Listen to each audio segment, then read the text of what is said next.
I like to go over the ingredients for two reasons.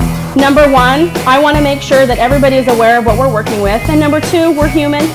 If we forget some salt or some vanilla, we'll know right away and we'll go ahead and get it for you. All right? All right, so I had to lift it up each time. Okay. So I would do that. Okay. I'm going to come over and see how everybody's is doing. I'll go a few minutes longer with the door shut.